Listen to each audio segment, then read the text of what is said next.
Good morning, Mr. Chair and committee members. I want to thank the committee for their work on this bill, and I will be accepting the committee amendments.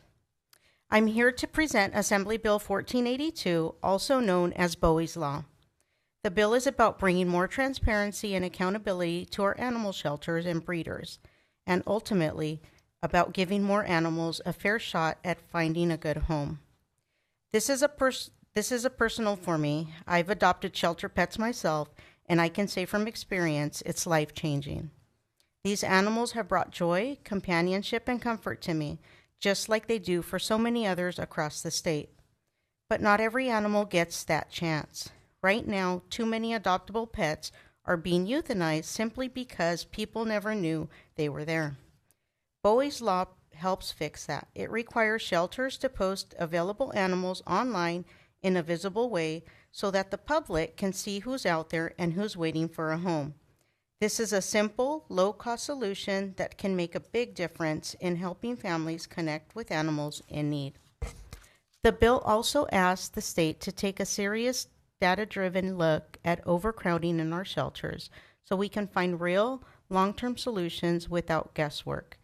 And it ensures that breeders follow some basic standards like microchipping and vet checks to protect both animals and new owners. At its core, this bill is about doing right by the animals in our care. They don't have a voice in this process. We are their voice. And I believe we have a responsibility to treat them with dignity, to give them a fair chance, and to make it easier for families to open their hearts and homes. With me today to provide testimony is Nick Sackett, Director of Legislative Affairs for Social Compassion and Legislation. Hello, Chair members. I'm Nick Sackett, Director at Social Compassion and Legislation, proud co-sponsor of the bill. AB 1482 takes three modest steps to help tackle the pet overpopulation crisis. First, the bill requires animal shelters to publicly post the availability of adoptable animals on their website or a third-party website.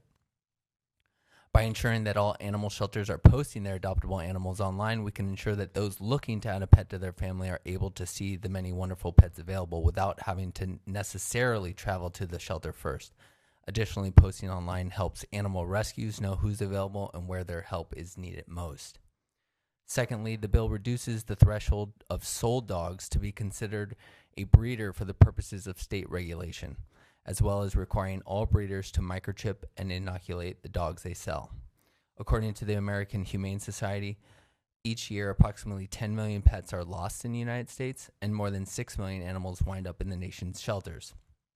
A significant source of the problem is animal identification and the ability to reunite these animals with their families. Only 15% of dogs and 2% of cats in shelters without identification are reunited with their owners.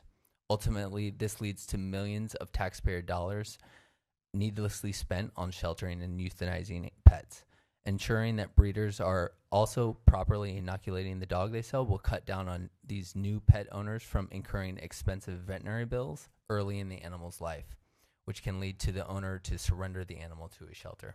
Lastly, to fully grasp the extent of the resources and policies required to solve the pet overpopulation crisis, a full study of the problem by the department is crucial to help guide both policymakers and stakeholders. Thank you for your time and consideration. And with that, I respectfully ask for your aye vote. Thank you very much. Any additional witnesses in support of the bill?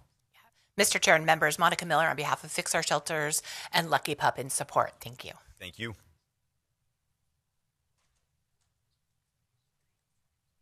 Hi, good morning. April Robinson with a Voice for Choice Advocacy, and we're working with the author on some amendments and hope to future support this bill. Thank you. Thank you. Any primary witnesses in opposition to the bill? Seeing none. Any witnesses in opposition just want to add on? Assemblymember Castillo, would you like to close? Yes, thank you. I just want us to be the voice for the animals that don't have a voice and help them in this situation. So I respectfully ask for an aye vote. Thank you. Thank you, Assemblymember Castillo, for picking this effort up. You're the third member, only the second author, but the third member to present the bill in this committee. It's complicated. But with the amendments, I'm happy to support the bill today. I apologize to my staff for not saying the pun that's in my talking points. I got in trouble last time. So with that, that's it.